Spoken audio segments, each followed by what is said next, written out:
Hey, Stephen, so talk to us. What's one piece of advice you can give us this Monday morning? But one piece of advice I'd give you, Michael, is DIY practices are cheaper.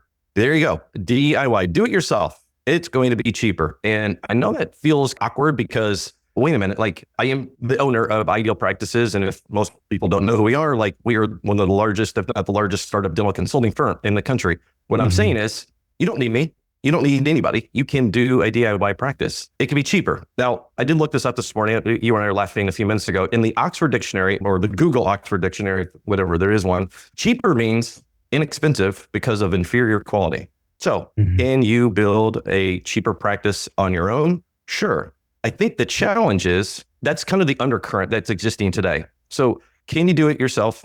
Absolutely. Can it be cheaper? Depends on if that's what your goal is, and depends on if that's who you want to be in the community, or are you just going to be known as that cheap dentist on the corner? Most people, when they ask ideal practices, there's like three things that are on most associates' mind. There's these three areas of their startup that they're most concerned about, and it's demographics, it's real estate, and marketing. These are three hot buttons. Here's what you need. You need space, money, and shares. There is a practice. You can start a practice tomorrow with space, money, and shares.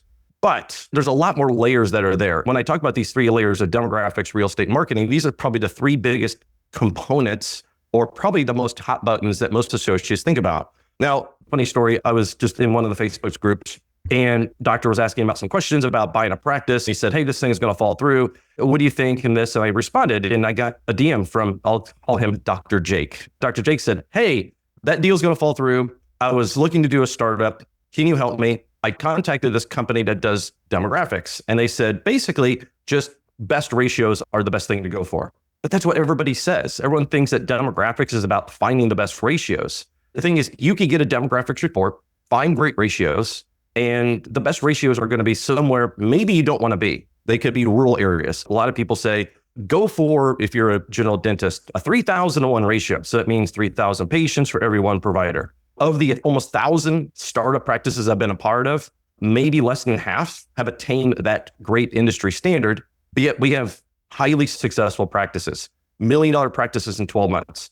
So you got to look beyond the ratios when it comes to the demographics. You got to look at things like, who is that competition? Is that my competition? How many other startups are in that marketplace? What are the travel patterns within the area? Here's a big one. Are my patients actually there? If you just chase a ratio, folks, because somebody on some forum said chase ratios, then you're going to find yourself in the area that you don't love. And I've seen a couple posts, even recently this week, where doctor said, I'm here, I'm making great money. It's an underserved area, but my marriage is taking a toll. My marriage is suffering because my wife doesn't want to be here. My kids don't want to be here. So folks, if you just want to open your doors and find some high ratios, you can go do that. But it may not be the best area for you or your vision, or not even have the patients there that you want to serve. So that's number one. Demographics is the big part. And I've seen that so many times where they're like, hey, the demographics don't make sense, but I love this town. Like, this is where I grew up. This is what I want to do. Yeah. So they go against the forum, say, right? So there's a lot more to it. Yeah. And sometimes the advice is, I see people out there say, go rural. Not everybody wants to be in the middle of central Illinois. By the way, that's where I grew up. Like, it's great. That's home. I'm surrounded by windmills and cornfields and bean fields. Is it underserved? Yes. But if that's not where you want to be, and that's not where you want to grow up, or maybe that's even not the patient base you want to go for, then don't do that. So beware when people say, go find high ratios, it may not be the best place for you. Or don't skip over demographics. A lot of DIY doctors, what they do, they chase the second big thing. They chase real estate. So the second big topic is real estate. Most people skip demographics because they think it's expensive. Cheaper, save money, don't pull demographics, just go chase real estate. All right, real estate, big signs and visibility. What most people say is you'll be successful if you find the space with big signs and visibility, but you could overpay for that real estate. Sometimes a DIY means I'm going to go negotiate it myself. Unless you have transacted hundreds of commercial real estate, associate dentists, don't do it. Because you may think you're going to get cheaper because someone told you somewhere that the landlord won't have to pay for the commission for your agent if you negotiate it yourself. No, what the landlord did was take that money that they were going to pay somebody that's going to represent you and slide it back in their pocket. because they're going to save that money themselves as opposed to saving an agent. Don't chase the big signs when it comes to real estate. The other big thing on real estate is ownership. So many people, I've had clients that have been at dental society meetings. One of our clients up in Connecticut, he said, I want to own. And I said, okay, cool. You want to own real estate? Yeah. I just want to own. Well, why? Well, I was at a meeting and this doctor told me I should own. I said, oh, okay. Why? She said, I owned my real estate and I bought it 12 years ago. What happened 12 years ago is irrelevant to that doctor today and what this doctor's looking for. So I think real estate, if you're chasing the big signs of visibility, you may actually, instead of being less expensive, you may end up saying, oh, I'm not properly represented. Maybe I don't have an attorney. Okay, you can save money. Maybe negotiate yourself with an agent. But agents are paid to transact. And the other part about this is at the end of your lease, let's say you end up leasing space. What most people don't understand is if you skimp on things like legal representation, or you hire an attorney that says, I charge a flat fee for lease negotiations, that attorney has built in only a certain amount of hours to negotiate that. Once they hit that mark, they're going to say, good, here's your lease. It's good enough. Good enough may be a really big death sentence for your practice 10 or 15 or 20 years from today. Because one of the biggest sticking points that I see with acquisitions is this. Everybody agrees to the deal. One doctor is going to buy another doctor's practice, but there's a lease problem. The lease is not transferable. The landlord won't transfer the lease. So folks, DIY your practice. Find out what happens 10 or 15 years from today. You save today, you may lose hundreds of thousands of dollars tomorrow, or maybe you got to pay a huge buyout to a landlord or proceeds of the sale of your practice because you thought if I did it myself, I will save money. Today you save money, tomorrow you lose hundreds of thousands of dollars when it comes to real estate. So be aware, make sure you're properly represented when it comes to your real estate. Man, okay. So then the first one would be demographics, right? Demographics, don't chase ratios. Don't just look at the number and say, yep, that looks good. Gotcha. Okay. And then second is real estate. Real estate, don't chase big signs and visibility, and make sure that you are properly represented. Do not do it yourself. So actually I'm saying, sure, it's cheaper to do yourself, not pay an attorney. Maybe an agent does it, but the agent, whether it's representing you or not, they are paid commission based upon how high the rent is in the total economics. And then what's the third? Would there be a third? There is a third, marketing. Without marketing, Michael, we don't have patience. And here's the thing I see all the time. I've seen this and I cringe. They go online, they go into one of the groups, and I'm not talking about groups as a bad thing. I think doctors go for free advice. They go into a group, they type in this question. Hey, everybody, this is a question I've seen before. I'm opening my doors in a month or two. Who's everybody using for marketing? Or what's everybody doing for marketing? Marketing is not just about an agency. Michael, you of all people know ground marketing is so key to a successful startup. But what I also hear is, ooh, marketing's expensive. Okay, maybe you can bootstrap it. Maybe you can figure out a way to build your own website, do your own Google ads.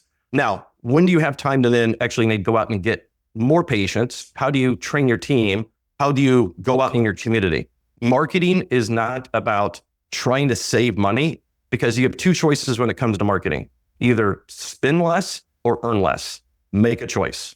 You need to understand your marketplace when it comes to marketing. Doing a DIY approach to marketing isn't just hiring an agency simply and saying, I hired an agency. Now I'm going to sit back and wait for all these patients to come through. And then a couple months later, you're going to say, I'm looking for a new agency. This one stinks. No, the agencies don't stink. You stink.